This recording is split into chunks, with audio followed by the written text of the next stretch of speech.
sciences et techniques a d'abord pour mission de concevoir et exécuter des activités de l'académie, d'évaluer la pertinence et la qualité des dossiers. Et outre ces missions, le collège participe à la réalisation des buts tels que définis dans l'article 3 des statuts de la loi concernant en salle BF. Donc le collège sciences et techniques comprend 6 membres fondateurs. À la suite, il y a eu 4 membres élus par leur pairs.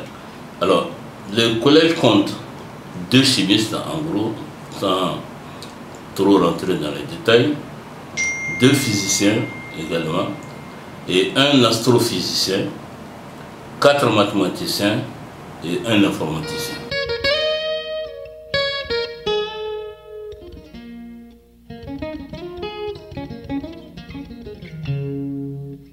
Cette année, déjà, on prévoit 3 activités au niveau du collège. Une journée de l'aérospatiale qui examinera des cas des satellites et des observations spatiales. Alors, le deuxième, c'est les enjeux et perspectives des systèmes intelligents. Et enfin, on a l'état des lieux des biopesticides.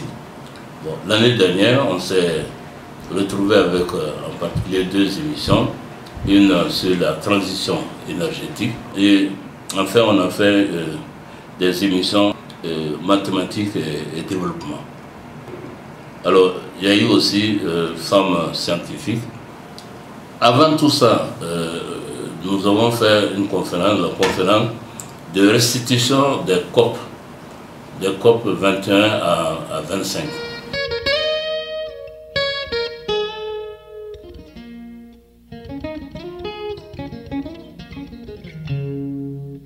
Il appartient au collège d'enclencher quand même la réflexion pour savoir comment le collège peut prendre en compte la dimension des savoirs traditionnels. Comment? Par exemple, parce que si on va du côté, par exemple, médecine, savoir traditionnel, on parlera de thérapeutes et autres. Mais sciences et techniques, le savoir traditionnel, ça peut être quoi? Bon, donc on peut imaginer des choses qui proviendraient par exemple de ceux qui se sont fait distinguer à travers par exemple le FAIRCIT par certains types de prix comme des inventeurs.